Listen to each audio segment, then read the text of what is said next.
ngomong di dalam Bible di Markus 12 ayat 29, hukum yang terutama ialah, dengarlah hai orang Israel, Tuhan Allah kita, Tuhan itu Esa. Nah, jadi dari situ saya berpikir dengan akal yang sehat. Yesus berkata Tuhan Allah kita, berarti kita itu termasuk yang berbicara, yaitu Yesus. Karena Yesus terbukti dia adalah hamba Allah, hamba Tuhan. Karena di dalam Matius 12 ayat 18, di situ Yesus dikatakan, inilah hambaku yang kupilih, yang kukasihi, yang kepadanya ku berkenan. Ciao. Ada beberapa argumen untuk menjawab kebingungan dari saudari tadi, gitu ya. Yang pertama, sangat perlu mengetahui konteks. Teks yang dia kutip itu dua teks ya. Satu dari Matius 12 ayat 18 ketika dikatakan inilah hambaku, mengatakan Yesus. Dan yang kedua, yang pertama tadi tentang Shema Israel. Dengarlah hai orang Israel, Tuhan itu Allah kita, Tuhan itu Esa. Kedua teks ini berasal dari teks perjanjian lama sebenarnya. Maka tidak cukup kita berpikiran waras, tapi perlu juga berpikiran luas gitu ya. Punya pemahaman tentang konteks dari teks itu. Itu sengaja diambil, dimasukkan ke dalam perjanjian baru untuk menunjukkan kesinambungan bahwa perjanjian baru, kehadiran Yesus bukan mau membatalkan konsep Allah yang ada di dalam bangsa Israel. Tidak, Allah itu Esa. Hanya ada satu Allah, monoteis. Itu orang Kristen juga monoteis. Karena ada persoalan ketika dikatakan Yesus itu adalah Allah, orang berpikir oh Kristen ini diteis. Atau bahkan ketika berbicara tentang Roh Kudus, triteis ini. Dua Allahnya atau tiga Allahnya, tidak. Dengan menyebutkan seperti yang dikutip tadi ketika dikatakan dengarlah hai orang Israel, Tuhan itu Allah kita, Tuhan itu Esa. Nah, ini mau menegaskan bahwa orang Kristen memiliki Allah yang satu. Yang pertama. Yang kedua, kenapa memakai kata kita gitu ya? Tentang ini bisa dipakai pemikiran communicatio idiomatum gitu ya. Sengaja memakai kata kita mau menunjukkan Yesus itu benar-benar manusia. Sebagaimana kita manusia. Sama seperti kita kecuali dalam hal dosa. Menyebut kita mau menegaskan bahwa kita manusia ini. Karena dengan menjadi manusia, Allah itu juga berada di pihak kita, berada di posisi kita.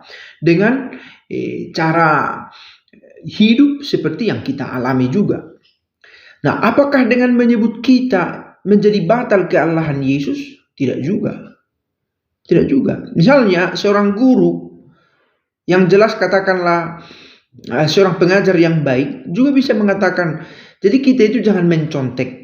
Kita yang mencontek itu akan dihukum. Contoh, apakah guru ikut mencontek? Belum tentu juga. Memakai terminologi kita untuk merepresentasikan kehadiran setiap orang dalam pemikiran itu. Bahwa setiap orang kiranya berpikiran bahwa Tuhan itu Allah, Tuhan itu Allah kita, dan Tuhan itu Esa. Keesaan dan ketunggalannya itu yang mau ditekankan. Nah, kalau masuk ke persoalan tadi di Matius 12 ayat 18, mengapa Yesus disebut sebagai hamba? Sekali lagi untuk menemukan hubungan dengan perjanjian lama bahwa sudah ada seseorang dari antara manusia. Sudah ada. Ada seseorang dari antara manusia yang kita kenal sebagai penyelamat, yang adalah Yesus Kristus. Dan itu sudah dinubuatkan sejak perjanjian lama. Nah, kata hamba itu yang dipakai dalam perjanjian lama. Ini diambil dari kitab Yesaya. Nah, ini mau menekankan kelinearan, ketersambungan antara teks perjanjian lama dengan teks perjanjian baru. Kemudian, dalam bahasa aslinya, di bahasa Yunani, inilah hambaku. Kata hamba di sini memakai kata pais. Bisa juga berarti anak sebenarnya. Tetapi dipakai terminologi hamba untuk menekankan ketersambungan dengan kitab Yesaya itu. Sekali lagi, sebenarnya ini lebih ke pernyataan teologis. Sebagaimana teks-teks itu bukan persis pertama kali ditampilkan dalam perjanjian baru. Tetapi sudah ditampilkan di perjanjian lama. Seperti tadi saya katakan, Shema Israel Dengarkanlah hai orang Israel, Tuhan itu Allah kita, Tuhan itu Esa, itu sudah disebutkan di kitab Ulangan. Lalu inilah hambaku yang kepadanya aku berkenan. Itu sudah disebutkan dalam kitab Yesaya. Ini yang mau ditunjukkan. Nah, bahwa kita berpikiran waras, iya, tetapi tak cukup waras. Karena orang waras belum tentu mengetahui semuanya, begitu ya.